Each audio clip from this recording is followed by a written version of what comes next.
ஒரு மந்திரி கார்ல தேசிய கொடி பறக்கிறது என்றால் அது காற்றிலே பறக்கவில்லை, அவர்கள் மூச்சு காற்றிலே பறக்கிறது என்று பொருள்.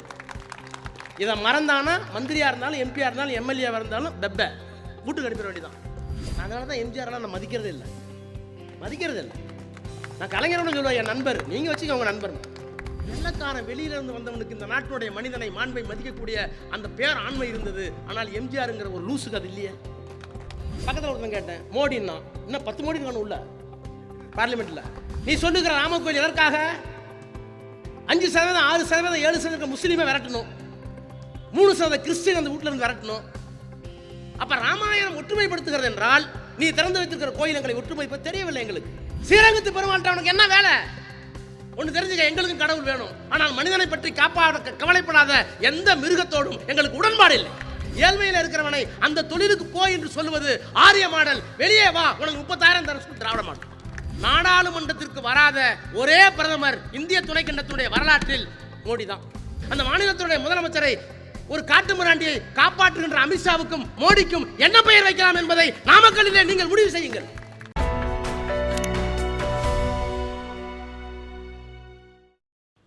எங்களுக்கு பிரைம் மினிஸ்டர்லாம் இப்போ சர்வசாதாரணம். நான் வாஜ்பாயிட்ட வேலை பார்த்தேன், 33 வயசில் மந்திரி. நானும் அவரும் ஒன்றா போன மாலத்தீவுக்கு. ராஜா வாம்பர். நான் பார்லிமெண்ட்டில் சொல்ல பதிலில் பார்த்துட்டு, நான் வக்கீல், பார்லிமெண்ட்டில் மாத்திரையை பற்றி கேள்விப்பட்டா, ஊசியை பற்றி கேள்வி கேட்டால், நோயை பற்றி கேள்விப்பட்டால் நல்லா படித்து பதில் சொல்கிறேன்ல, நான் டாக்டர் நினச்சிக்கிட்டேன். எப்போ பார்த்தாலும் டாக்டர் ராஜா கம்பர். நானும் இல்லைன்னு சொல்கிறதில்ல, ஆமாம் நானும் முடியும். ஏன்னா அந்த துறை மந்திரி அவ்வளோ நெருக்கமாக இருப்பார். மன்மோகன் சிங் 10 வருஷம் இருந்தோம், மந்திரியாக இருந்தோம். இது வரைக்கும் 30-40 கண்ட்ரிக்கு போயிருக்கேன். ஆனால் எண்ணி பாருங்கள், எங்கோ பிறந்த ராஜா, ஒரு கிராமத்தில் ஒரு சாதாரண குடும்பத்தில் பிறந்த ராஜா. இப்போ சொல்கிறாங்களே, இந்த தம்பி சொல்லிச்ச ராஜேஷ்குமார், இந்த அரசாங்கம் என்ன பண்ணிச்சுன்னு சொல்லிங்கன்னு. என்னென்ன பண்ணியிருக்கு? அரசாங்க பள்ளிக்கூடத்திலே மட்டுமே படித்தவனுக்கு 7.5 ஒதுக்கீடு கொடுத்தோம்ல, அவருடைய கல்வி கட்டணத்தை ரத்து செஞ்சோம்ல. நமக்கு இருக்கிற வியாதி என்ன? ஆங்கிலம் தெரியணும், ஆங்கிலம் படிக்கணும்னா தனியார் பள்ளிக்கூடத்துக்கு போகணும். இப்போ நான் உங்களுக்கு சொல்லட்டுமா, இந்த ராஜா 5ஆம் வகுப்பு வரை எங்கள் ஊரில் இருக்கிற ஆதி திராவிட நலப்பள்ளியில் 5ஆம் வரை படித்தேன். 6ஆவதுலேருந்து 12ஆவது வரை பக்கத்து ஊரில் இருக்க பாடாலூரில் அரசாங்க பள்ளிக்கூடத்தில் படித்தேன். அதுக்கு பிறகு உங்கள் முசிறி அரசு கலைக்கல்லூரில் பிஎஸ்சி கணிதம் படித்தேன். அதற்கு பிறகு மதுரை சட்டக்கல்லூரியில் பிஎல் படித்தேன். அப்புறம் திருச்சி சட்டக்கல்லூரியில் எம்எல் படித்தேன். தனியார் பள்ளிக்கூடத்துக்கு மலைக்கு கூட ஒதுங்காத ராஜா, இந்தியாவினுடைய அமைச்சர், நாம் பேசும் ஆங்கிலத்தில் எவன் குறை கண்டுபிடிச்சான்? இதை செய்தது யார்? திராவிட இயக்கம், திராவிட மாடல். அப்போ அன்றைக்கு ஜாதி பார்க்காமல் பிரித்தது. அதற்கு பிள்ளாலே 65 உச்சக்கட்டம் வந்த போது என்ன ஆயிற்று? ரயில் ஓடிச்சு அந்த மண்ணில், ரயிலை நிறுத்திட்டோம், முழு பந்து, அரசாங்கம் நடக்கல. அதற்கு பிறகு அரசாங்கம் இறங்கி வந்தது. இவ்வளவும் செய்ததற்கு பிறகு நம்மளுடைய போராட்டம் நின்று விட்டதா? இல்லை, அப்பப்போ வந்துகிட்டே இருக்கும். இப்போ சொன்னாரு, உங்களுக்கு என்ன தகுதி எடப்பாடிக்கு இந்த கூட்டத்தை நடத்துறதுக்குன்னு. நான் சொன்னேன், எடப்பாடியோட எம்ஜிஆருக்கே தகுதி இல்லை. என்ன காரணம் தெரியுமா? 1986 குறித்து வைத்துக் கொள்ளுங்கள். இது ஏதோ 37 தாளமுத்து நடராஜன், அப்புறம் கீழப்புள்ளூர் சின்னசாமி, இந்த போட்டோவில் இருக்க 9 பேர் 10 பேர் இதோட முடிஞ்சு போச்சு நினைக்காதீங்க. அவர்களுக்கெல்லாம் நான் வீர வணக்கம் செலுத்துகிறோம். இன்றைக்கு நானோ ராமலிங்கமோ ராஜேஷ்குமாரோ ராணியோ பேச்சாளரோ பாரிலங்கோவனோ காரில் போகிறோம்னா இந்த காருக்கு பின்னாலே இருந்தது இந்த 12 பேருடைய உயிரும் உடலும் தானே தவிர நாம் என்ன சம்பாரிச்சோமா? ஒரு மந்திரி காரில் தேசிய கொடி பறக்கிறது என்றால் அது காற்றிலே பறக்கவில்லை, அவர்கள் மூச்சு காற்றிலே பறக்கிறது என்று பொருள். இதை மறந்தானா மந்திரியா இருந்தாலும் எம்பியா இருந்தாலும் எம்எல்ஏவா இருந்தாலும் பெப்ப வீட்டுக்கு அனுப்பிட வேண்டியதான். ஆனா ஒரு மிகப்பெரிய மொழிக்கு பின்னாலே இவ்வளவு பெரிய வரலாறு இருக்கிறது. இந்த வரலாறு இன்றோடு தேய்ந்து விடவில்லை. 1986 எம்ஜிஆர் முதலமைச்சர் நவோதயா பள்ளிகளை திறந்தார்கள். கலைஞர் சட்ட மேலவையில் இருக்கிறார். பேராசூர்களுடைய 10 சட்டமன்ற உறுப்பினர் சட்டசபையில் இருக்காங்க. 86 இந்திய எதிர்ப்பு போராட்டம், இந்திய எதிர்ப்பு மாநாடு நடத்திவிட்டு என்ன பண்ணோம்?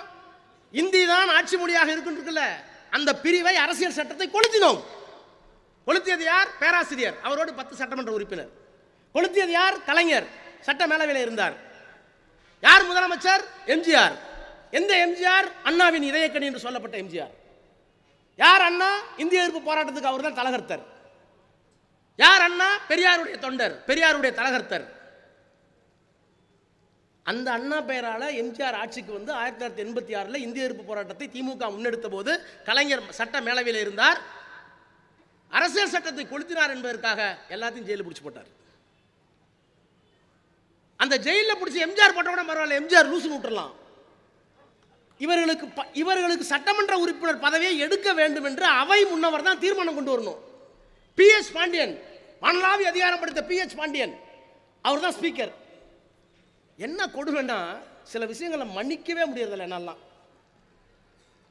கலைஞர் உட்பட பேராசிரியர் உட்பட அரசியல் சட்டத்தை கொளுத்தினார்கள், இவர்களின் பதவியை பறிக்க வேண்டும் என்று இந்த அவையில் தீர்மானம் கொண்டு வருகிறேன் என்று முன்னவராக இருந்து கொண்டு வந்தவர் 1965 இந்திய எதிர்ப்பு மாநாட்டை திறந்து வைத்து உரையாற்றிய மிகப்பெரிய வீரர் நாவலர் நெடுஞ்செழியன்.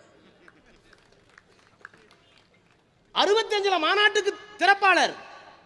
86 அதே இந்திய எதிர்ப்பில் போராட்ட கலைஞரை, பேராசிரியரை சட்டமன்ற உறுப்பினர் பதவியில் எடுக்க வேண்டும் என்று தீர்மானம் கொண்டு வந்தார். வரலாறு மன்னிக்குமா? வரலாறு மன்னிக்குமா? ரைட். அதுக்கு பிறகு பதவி போச்சு. கலைஞர் கொண்டு போய் உள்ள வச்சுட்டீங்க. கலைஞருக்கு எம்ஜிஆர் என்ன தெரியுமா பண்ணாரு? அரசியல் கைதி, தண்டிக்கப்பட்ட கைதி அல்ல. தண்டிக்கப்பட்ட கைதிக்கு தான் உடை கொடுக்கணும். ஆனால் அரைக்கால் ட்ரௌசர், கைதி உடை, கையில் ஈயத்தட்டு கலைஞருக்கு. எந்த கலைஞருக்கு? இந்த மண்ணில் எல்லா ஊருக்கும் மின்சாரத்தை கொண்டு போய் சேர்க்க வேண்டும் என்று சேர்த்த பேனா அவருடைய பேனா. கை ரிசாவை ஒழித்துவிட்டு அவர்கள் கையில் இருந்த சைக்கிள் ரிசாவை கொண்டு வந்தது அந்த பேனா. பிற்படுத்தப்பட்ட மக்களுக்கும் தாழ்த்தப்பட்ட மக்களுக்கும் இடஒதுக்கீட்டை அதிகப்படுத்தி தந்தது அந்த பேனா. PUC வரை இருந்தது என்பதை கல்லூரி வரை இலவச கல்வி கொண்டு வந்தது அந்த பேனா. அந்த கலைஞருக்கு கைதி உடை. ஒன்று சொல்லட்டுமா? வரலாறு திரும்பி பாருங்க. நான் அதனால தான் எம்ஜிஆர்லாம் நான் மதிக்கிறதே இல்லை. நான் கலைஞரோட சொல்லுவேன், என் நண்பர், நீங்கள் வச்சுக்க உங்கள் நண்பர். நான் சொல்லுவேன், நான் அவர்கிட்ட நான் தலைவர்லேயே பேசுவேன். நான் கலைஞர்கிட்ட என் நண்பரியா வச்சுங்க, உங்கள் நண்பர் எனக்கு நண்பரா? ஏனென்றால் ஒரு மனிதனுடைய ஆளுமையை அவனுடைய படோபகத்தால் பராக்கிரமத்தால் கொண்டிருக்கிற பதவியாய் அளக்கக்கூடாது. அதான் பெரியார் பார்வை. அவன் யார்?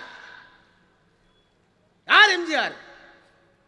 உனக்கு தெரியுமா? கதை சொல்றவங்களுக்கு வாவு சிதம்பரனார் ஒரு மிகப்பெரிய சுதந்திர போராட்டம் படிச்சிருக்கீங்களா?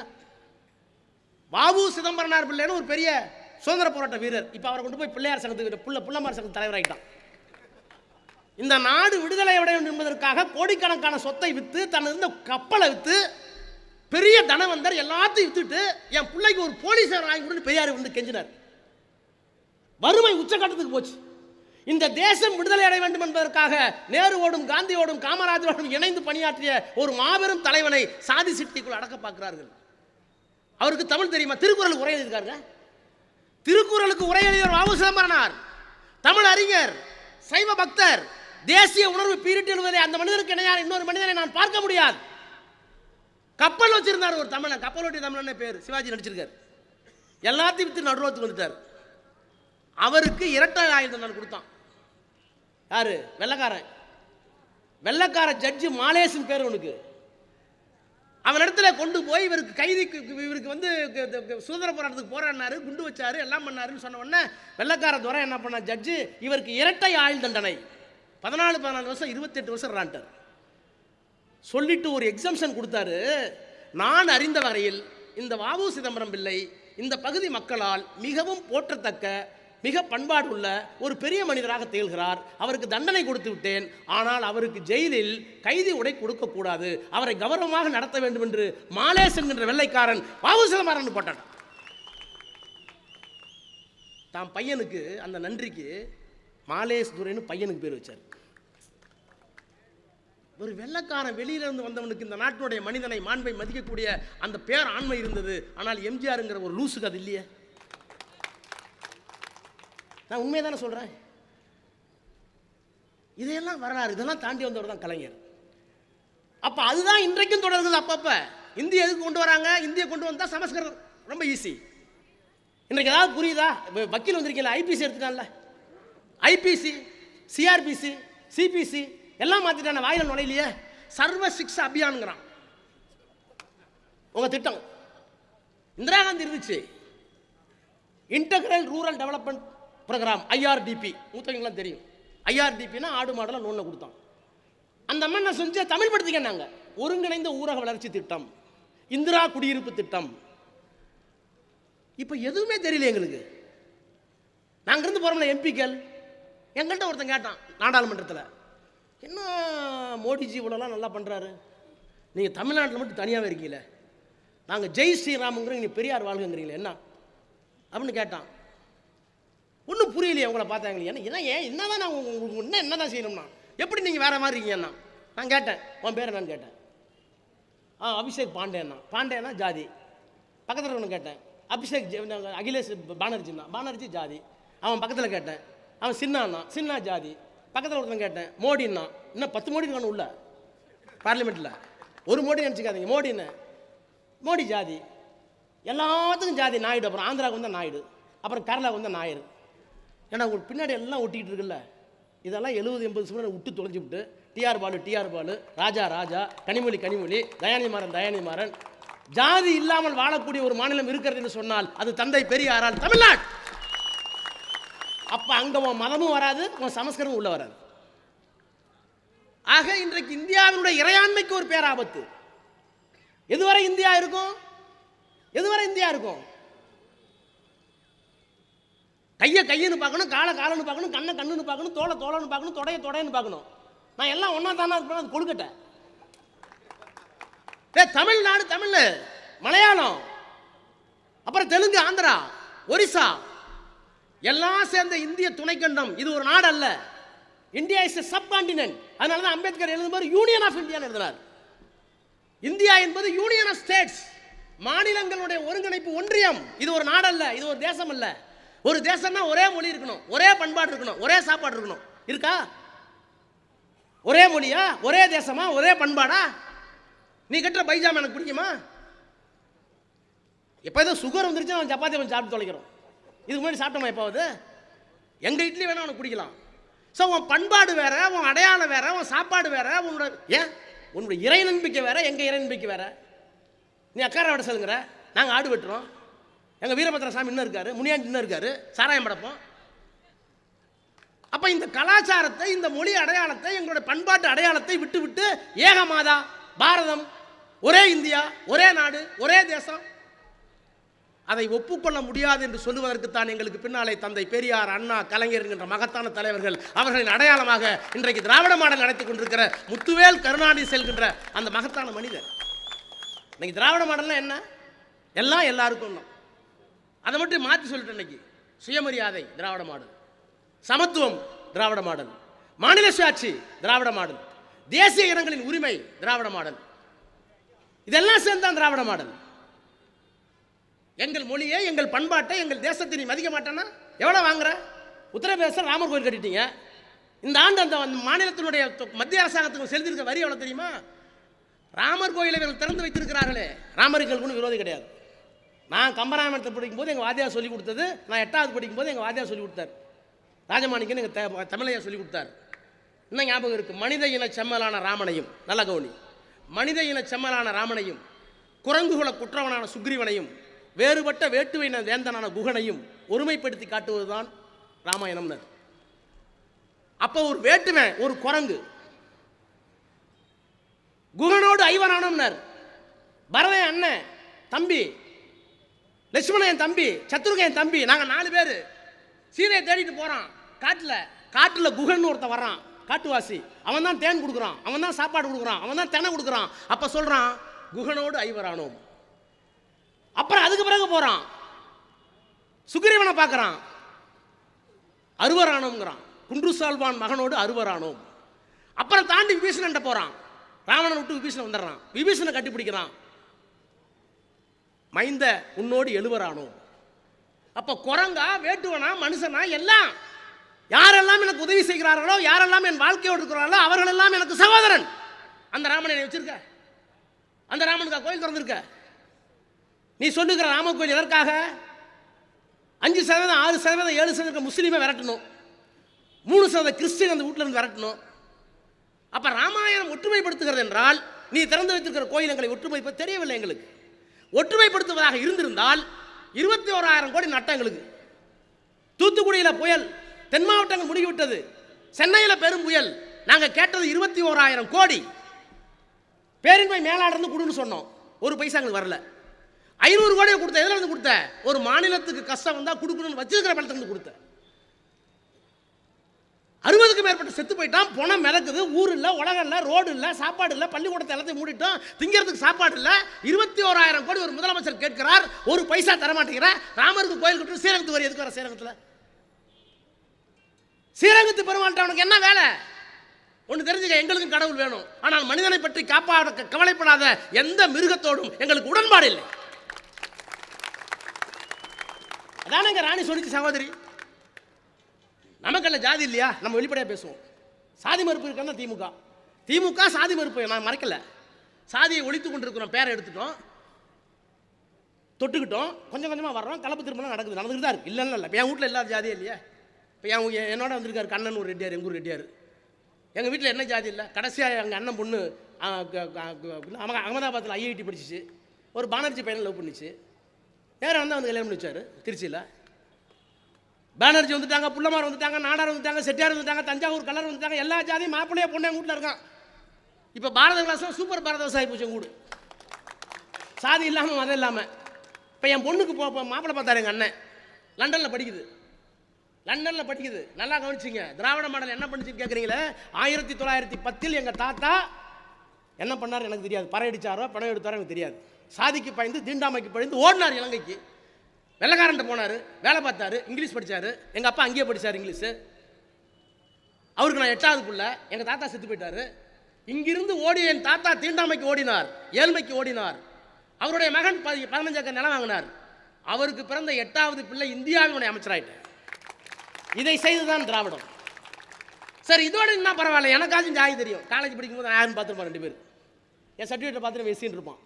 நான் அதுக்கெல்லாம் கவலைப்படுறதே கிடையாது. நமக்கு மேலே எதுக்கு தாழ்வு? என்னை விட உயர்ந்தவன் சாதியால் எவனும் இல்லை, பிறப்பால் இல்லை. என்னை விட தாழ்ந்தவன் என்று எவனையும் தாழ்த்த மாட்டேன். தானே பெரியார்? அவ்வளோதானே? இதுதான் திராவிடம். நீ பார்த்துருப்ப, எனக்கு ஒன்றும் இல்லை. இப்போ நானே இந்த இடத்துக்கு வந்துட்டேனே, என் பிள்ளைக்கு என்ன தெரியும்? அது டெல்லியில் படித்தது. 1ஆவதுலேருந்து 12வது வரைக்கும், லா காலேஜ் வரைக்கும் டெல்லி. அமெரிக்காவில் உலகத்திலேயே 10 புகழ்மிக்க பல்கலைக்கழகங்கள், ஒரு பல்கலைக்கழகத்தில் அந்த அம்மா சட்ட மேற்படிப்பு. அந்த அம்மாட்ட போய் நீ ஜாதினா ஒரு அற விடும்.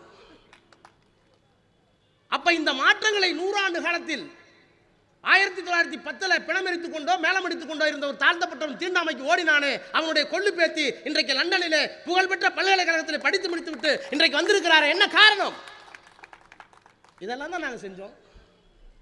இது தெரியுமா மோடிக்கு? விஸ்வகர்மான்னு ஒரு சட்டங்க.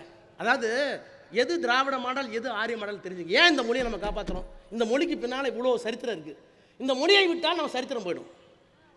அதாவது பெண்கள் அரசு பள்ளியில் படித்தால், அரசு பள்ளிக்கூடத்தில் படித்து கல்லூரிக்கு போனால் ஒரு மாதத்துக்கு 1000 ரூபா, வருஷத்துக்கு 12,000 ரூபா. 3 வருஷம் படித்தா 36,000 ரூபா. ஒருவேளை லா காலேஜ் 5 வருஷம் படித்தா 60,000 ரூபா. அப்போ ஒரு பெண் தாழ்த்தப்பட்ட வகுப்புலையோ பிற்படுத்தப்பட்டுலையோ கவுண்டரோ செட்டியாரோ நாட்டு கவுண்டரோ கல்லரோ தேவரோ நாடாரோ முதலியாரோ செட்டியாரோ பறையரோ பல்லரோ அருந்ததியரோ அரசு பள்ளிக்கூடத்தில் நம்ம பொம்பளை பிள்ளைங்க படித்து மேலே கல்லூரிக்கு போனால் 36,000 ரூபாயிலிருந்து 50,000 வரைக்கும் முத்துவேல் கருணாநிதி ஸ்டாலின் தருகிறார். இது திராவிட மாடல். அவன் 35,000 கோடி கொடுக்குறான். யாரு? ஒன்றிய அரசாங்கம். எது தெரியுமா கொடுக்குறான்? விஸ்வகர்மா. 18 தொழிலோ 20 தொழிலோ. ஆசாரி +2 முடி, ஆசாரி பையன், உனக்கு 3 லட்சம் தர்றேன், ஆசாரி அப்போ. செருப்பு தைக்கிற தொழில் 3 லட்ச ரூபா பணம் தர்றேன், செருப்பு தைக்கப்போ. எப்போ? 18 வயசில். 60 வயசில் கொடுத்தா கூட நம்ம மதிக்கலாம். சரி, இதுக்கு பிறகு பிழைப்புக்கு வழி இல்லை, அரசாங்கம் உதவி பண்ணுது. அவன் திட்டத்தை புரிஞ்சுங்க. இந்த மண்ணில் சாதி அமைப்பு அப்படியே இருக்க வேண்டும். ஒரு ஆசாரி பையன் ஆசாரியாகவே இருக்கணும். ஒரு கவுண்டர் விவசாயம் பார்த்தா கவுண்டராகவே இருக்கணும், விவசாயமாகவே இருக்கணும். அப்போ 18 வயதில் அவன் படிக்கக்கூடாது என்பதற்காக அவனுக்கு ஒரு சின்ன தூண்டிலை போட்டு 3 லட்சம் ரூபாயை கொடுத்து அருந்ததியரை, ஆதிதிராவிடரை, பிற்படுத்தப்பட்டவனை, மிகவும் பிற்படுத்தப்பட்டவனை, ஏழ்மையில் இருக்கிறவனை அந்த தொழிலுக்கு போய் என்று சொல்லுவது ஆரிய மாடல். வெளியே வா, உனக்கு 30,000 தர சொல்லி திராவிட மாடல். 3 லட்சம் கோடி உத்தரப்பிரதேசம் ராமரை திறந்து வச்சிருக்கீங்களே, 3 லட்சம் கோடி அந்த மாநிலத்திலிருந்து மத்திய அரசாங்கம் வரிக்கு வாங்குறாங்க. 3 லட்சம் கோடியை வாங்கிட்டு 30 லட்சம் கோடி கொடுக்குறாங்க. 15 லட்சம் கோடி கொடுக்குறான். ஏன்னா அவங்க முதலமைச்சர், ராமர் கோயில் கட்டுகிற முதலமைச்சர், பாரத மாதா கி ஜெய் என்று சொல்லுகிற முதலமைச்சர். இஸ்லாமியரை வெளியே போன்னு சொல்ற முதலமைச்சர், மாட்டுக்கறி சாப்பிட்டா உதன்னு சொல்ற முதலமைச்சர். சொன்னாங்களே ராணி சொன்னிச்சே, நான் தான் வந்தேன், எங்கேயோ போயிட்டோம். இப்போ ஜாதி எல்லாத்துட்டும் இருக்கு இல்லைன்னு சொல்ல, கொள்வினையில் இருக்குது, குடுப்பினையில் இருக்குது, நம்மள அறியாமல் ஒரு வன்மை இருக்குது, அவன் இந்த ஜாதி இந்த ஜாதி இல்லைன்னு. ஆனால் நான் கேட்குறேன், வந்து தாய்மார்கிட்ட கேட்குறேன், உங்களுக்கும் பிறப்புலாம் இருக்குது, உங்களோட பிறந்தவன் இருக்கான், உங்களுக்கு பையன் இருக்கான், எனக்கு ஒரு பொண்ணு இருக்குது, எனக்கு 4 அக்கா, நான் 8வது பொண்ணு வீட்டில், எல்லா வீட்லையும் இருக்குது. நான் மனசாட்சியோடு கேட்குறேன், வருத்தத்தோடு கேட்குறேன், வலியோடு கேட்குறேன். நாமக்கல்ல இந்த டவுனில் ஒரு பொம்பளை பிள்ளையை நிர்வாணப்படுத்தி 200 ஆம்பளைங்க செல்ஃபோன் வச்சுக்கிட்டு கூட்டிகிட்டு போய் கற்பழிப்பானா? விட்டுருவோமா? ஒரு அருந்தையராக இருக்கட்டும், ஒரு பறையராக இருக்கட்டும், ஒரு பல்லராக இருக்கட்டும், ஏதாவது உயர்ந்த சாதகர்னு சொல்லிக்கிறவன் திமிர் பிடிச்ச ஆளு ஒரு பொம்பளை பிள்ளையை நிர்வாணப்படுத்தினா அந்த ஜாதிக்காரனை அடிப்பான். டேய் நீ கவுண்டராடா, அறிவு இருக்காடா உனக்கு, நல்ல மனுஷனாடா, பொம்பளை புள்ளடா உனக்கு இருக்கு சொல்லுவான்ல. மணிப்பூர்னு ஒரு மாநிலம், ஒரு மலைவாழ் பெண், கிறிஸ்தவ பெண், ஷெட்யூல் ட்ரைப், அந்த பொண்ணை இந்து மதத்தின் பெயரால், ஆர்எஸ்எஸ் பெயரால், மோடி பெயரால், பிஜேபி பெயரால் அம்மனப்படுத்தி நிர்வாணமாக்கி அவர்களுக்கு உரிமை கொடுக்காதுன்னு சொல்லி 200 பேர் கேமரா எடுத்துட்டு போய் அழைச்சிட்டு போய் 5 பேர் கற்பழிக்கிறான். கற்பழித்ததற்கு பின்னால் அந்த மாநிலத்தினுடைய முதலமைச்சர் ஒருத்தர் வருத்தம் தெரிவிக்கல, பைரன் சிங் வருத்தம் தெரிவிக்கல. முதலமைச்சரை மாத்துன்னு கத்தணும் நாடாளுமன்றத்தில், நாடாளுமன்றத்தை முடைக்கணும். மோடிக்கு என்ன தெரியுமா? எனக்கு தெரிஞ்சு சொல்றாங்க, நான் 32 வயசுல நாடாளுமன்றத்துக்கு போனேன். 32 வயதில் ஒரு நல்ல நாடாளுமன்ற உறுப்பினராக ஒரு வக்கீலாக இருந்துட்டு போனேன். ஒரு ஆள் தனியா நின்று எந்திரிச்சா தேவகோட பதில் சொல்லி ஆகணும். அதற்கு பிறகு வாஜ்பாய் அரசாங்கத்தில் நான் மந்திரியாக இருக்கிறேன், ஒரே ஒரு நாடாளுமன்ற உறுப்பினர் எந்திரிச்சு சத்தம் போட்டாங்க, பிரைம் மினிஸ்டர் பதில் சொல்வார். இன்னைக்கு காட்டு கத்தல் கத்துறோம், நாடாளுமன்றத்துக்கு பிரதமர் வருவதே இல்லை, நாடாளுமன்றத்துக்கு பார்க்கவே முடியாது.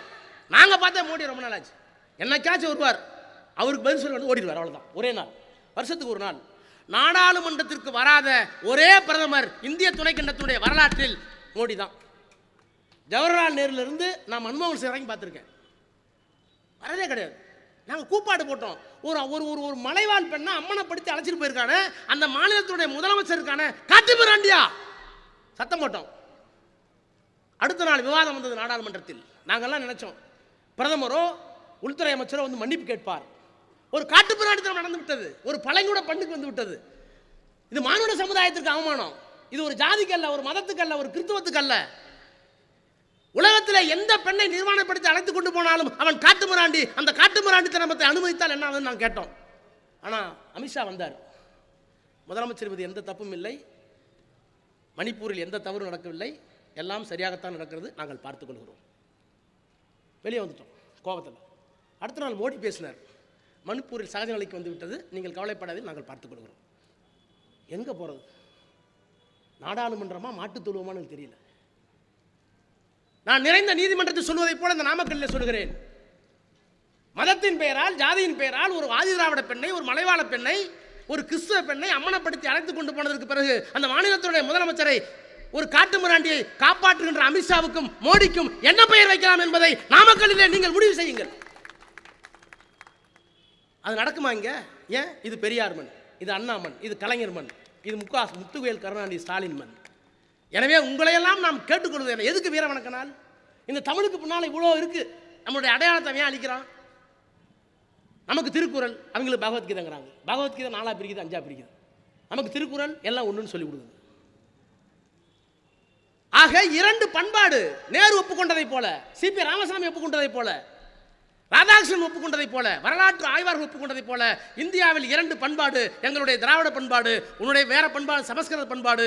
உனக்கு அடிநாதம் சமஸ்கிருதம், எங்களுக்கு அடிநாதம் தமிழ். இந்த தமிழ் எங்களுக்கு சொல்லிக் கொடுத்த நாகரிகம், பண்பாடு, கலை, இலக்கியம் எல்லாம் மானுட சமுத்திரம் நான் என்று கூவுங்க. இது மானுட சமுத்திரம்டாங்க. அப்ப இந்த மொழி வெறும் பரிவர்த்தனைக்கான பாஷை அல்ல, பேச்சுக்காக அல்ல, என்னுடைய மனைவியை கொஞ்சுவதற்காக மட்டுமல்ல, என் குழந்தையை கொஞ்சுவதற்காக அல்ல, என் சொத்தை விற்கிறதுக்கு பேசுறதுக்காக அல்ல, ஒரு ஒன்றிய செயலாளர் தேர்ந்தெடுக்கிறதுக்காக பேசுகிற ராஜேஷ்குமார். இந்த மொழிக்கு பின்னால் வரலாறு உண்டு, இந்த மொழிக்கு பின்னால் பண்பாடு உண்டு, இந்த மொழிக்கு பின்னால் வரலாறு அறம் எல்லாம் உண்டு. இந்த வரலாற்றை, பண்பாட்டை, அறத்தை அழித்து விட வேண்டும் என்று துடிப்பதுதான் ஆரியம். அதற்கு பின்னாலே இருப்பதுதான் மோடி.